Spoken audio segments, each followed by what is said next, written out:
And welcome back. Canada's premiers will convene in Mississauga on Monday, where they will try to find common ground amid concerns of national division and Western alienation. There will be some notable items on the priority list: pipelines, carbon tax, and healthcare, to name a few. But one issue seems to be dividing Quebec and Manitoba. This week, Brian Pallister took out ads online and in newspapers to condemn Quebec's controversial secularism law, Bill 21. Brian Pallister joins me from Winnipeg. Hello, Premier. Nice to have you on the show. Let me ask you just right out there, why take those ads? Because human rights matter, because we need skilled French people in Manitoba, so we have a double entendre here. We are using the need and the desire to see some skilled bilingual talent come into our civil service with our opposition to the Bill 21 initiative of the Quebec government. So we're standing up for practical needs. At the same time, we're standing up against what we feel is a threat to the rights and freedoms of fellow Canadians.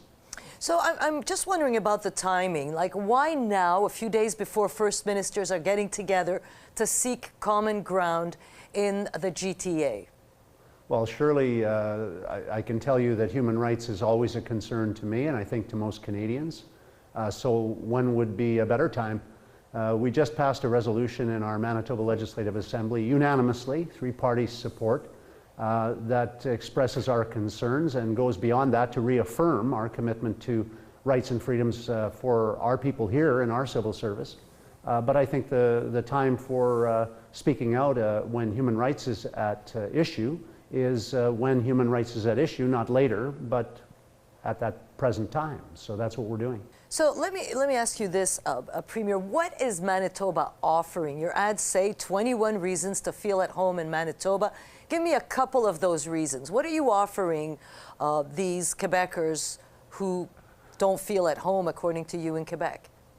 Well, we have a deserved reputation, Joyce, for being a friendly province, but we have much more than that in the way of assets. Beyond a Grey Cup champion football team, I should mention, and an excellent NHL team, we have incredible diversity in our province. Great reasons to come and live here, make your home here, establish a business here. But in our civil service, we're also taking the lead on improving the safety and the initiative power of civil servants to have a rewarding career and to generate ideas that we can use to improve service delivery to customers. Beyond that, of course, we're also making the point that we don't have as much concern with what's on your head. We're more concerned about what's in it and what's in your heart.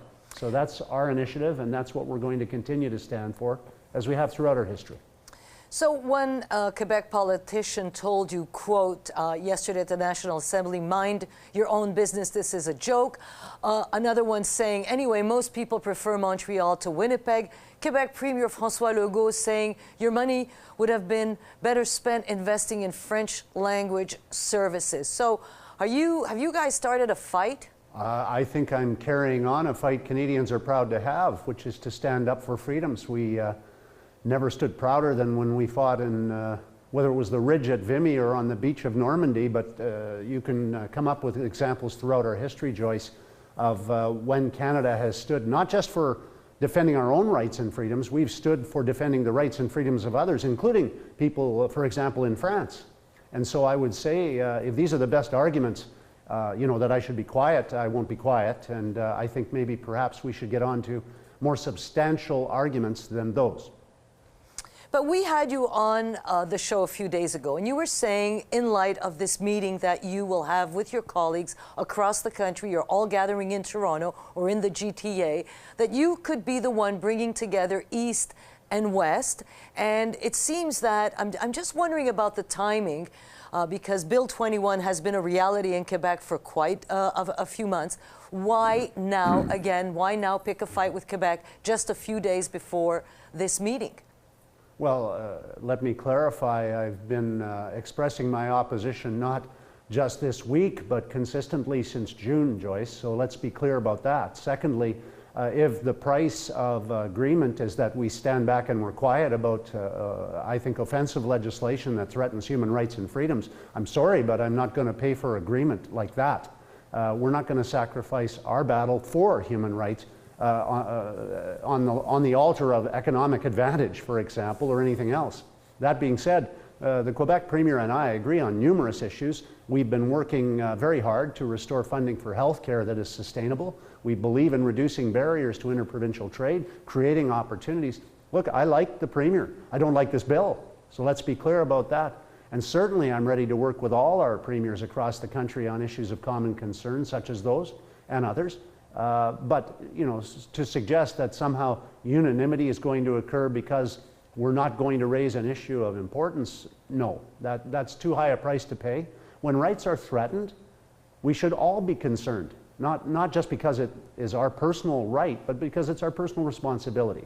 And so I would suggest to my fellow leaders and Canadians across the country, become aware of what this bill means and what erosive effects it may have, and act accordingly. If you view it as a strength and a positive bill, then say so, but make better arguments than something about Dustin Byfuglien. I don't know. These are not credible intellectual arguments. Let's have the debate. Brian Pallister in Winnipeg, thanks so much for this. My honor, Joyce.